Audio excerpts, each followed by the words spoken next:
विधिवत रूप से टिफिन बैठक की शुरुआत हो चुकी है। विद्वत पंडित जनों के मंगलाचरण के बीच स्वागत हो रहा है। प्रदेश भाजपा के महामंत्री दिनेश प्रताप सिंह का मुख्य अतिथि के तौर पर पधारे हैं। भारतीय जनता पार्टी कृष्णानगर विधानसभा क्षेत्र के टिफिन बैठक में दिलों से दिल को जोड़ने वाली यह बैठक सभी डॉक्टर गोयल के नेतृत्व में पहुंचे हैं। मंगलाचरण करते हुए पंडित जी देवता वसवो देवता रुद्रा देवता दित्या देवता मरुतो देवता विश्वे देवा देवता बृहस्पति देवतेन्द्रो देवता वरुणो देवतः ओम जो शांति पृथ्वी शांतिरापः शांतिरोपदयः शांतिः वनस्पतयः शांतिर्विश्व।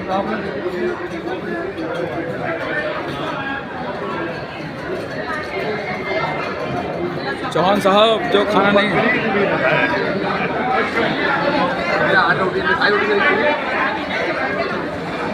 तो देखिए कितनी भव्यता के साथ टिफिन बैठक हो रही है।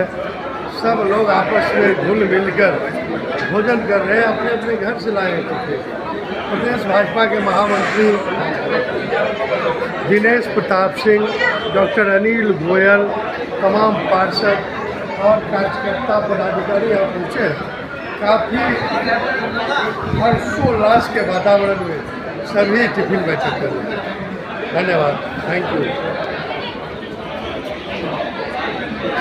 24 आगाज हो चुका है। कल प्रधानमंत्री नरेंद्र मोदी ने मेरा बूथ सबसे मजबूत कार्यक्रम बहुत ही महत्वपूर्ण बातें कही। उसके बाद विपक्ष वाले भी बहुत सारे बात बोल रहे हैं। विपक्षी एकता की कयावत चल रही है। आप महामंत्री हैं, वरिष्ठ नेता हैं दिल्ली भाजपा के, क्या कहना चाहेंगे?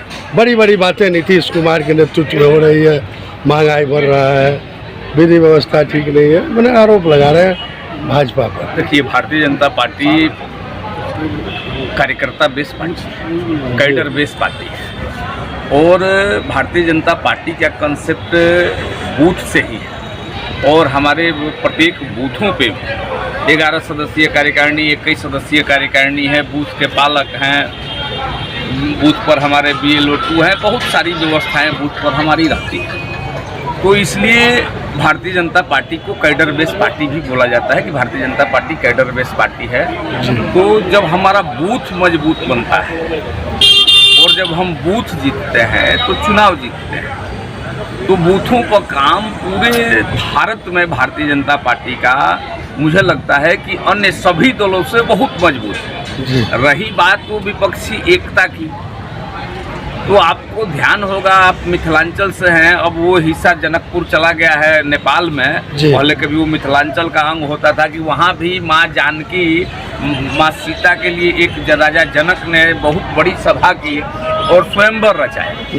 तो उसमें रावण जी से भी लोग पहुँचे हुए थे और सारे द्वीप से लोग आकर के, बाहुबली ताकतवर लोग इकट्ठा हुए और धनुष उठाने का मापदंड था, धनुष उठाने का प्रयास किए तो धनुष उठा नहीं। तो उसमें से ही किसी ने पूछा कि भाई धनुष उठ नहीं रहा है, तो सब लोगों ने कहा कि तो मिल करके एक साथ धनुष को उठा लेते हैं। फिर किसी ने प्रश्न पूछा कि जब मिलकर के साथ में धनुष को उठाएंगे तो सीता से विवाह कौन करेगा? तो कहा लेंगे जो हम सभी लोगों में से जीवित बच जाएगा वो धनुष उठाएगा। लेकिन सर्वविदित है कि धनुष उठाने वाले वहाँ पर श्री राम ऑलरेडी बैठे हुए थे और उन्होंने धनुष पर प्रत्यांचा चढ़ाई। तो उस समय में फर्क यही है कि माँ जानकी दाव पर लगी थी, आज भारत माता दाव पर है। ये सारे लोग इकट्ठे हो रहे हैं, लेकिन भारत माता की रक्षा करने वाला कोई है, भारत का सम्मान करने वाला कोई है, भारत का निर्माण करने वाला कोई है, नया भारत का निर्माण करने वाला है, कोई विश्व गुरु भारत को बनाने वाला व्यक्ति है। तो पूरे देश की जनता मान रही है कि वो एकमात्र देश के यशस्वी प्रधानमंत्री नरेंद्र भाई मोदी हैं। उनके नेतृत्व में ही भारत का विकास होगा, भारत फलेगा, भारत फूलेगा, भारत बढ़ेगा और भारत सिर्फ जमीन का टुकड़ा नहीं रह जाएगा। भारत एक राष्ट्र पुरुष है। इस परसेप्शन को लेकर के आज जब हमारे देश के प्रधानमंत्री विदेश जाते हैं तो भारत की क्या गरिमा है पूरा देश देखता है। और इसको देखते हुए मुझे पूर्ण विश्वास है कि भारत माता की साख को नरेंद्र भाई मोदी जैसे लोग बचाएंगे और 24 में पुनः प्रधानमंत्री बनेंगे। इसमें 1% रत्ती भर में भी कहीं कोई ईंट बट भारत माता की जय, भारतीय जनता पार्टी, भारतीय जनता पार्टी। तो इस तरह से आपने सुना दिनेश प्रताप सिंह महामंत्री दिल्ली प्रदेश भाजपा के विचार। हमने जब पूछा कि प्रधानमंत्री नरेंद्र मोदी के खिलाफ विपक्षी एकता एकजुट हो रही है तो उन्होंने श्री राम का हवाला दिया और राजा जनक की बातें बताई। देखते रहिए हमारे न्यूज़। धन्यवाद दिनेश बाबू, थैंक यू सर, आपने अपना बहुमूल्य समय दिया हमारे न्यूज़ के लिए।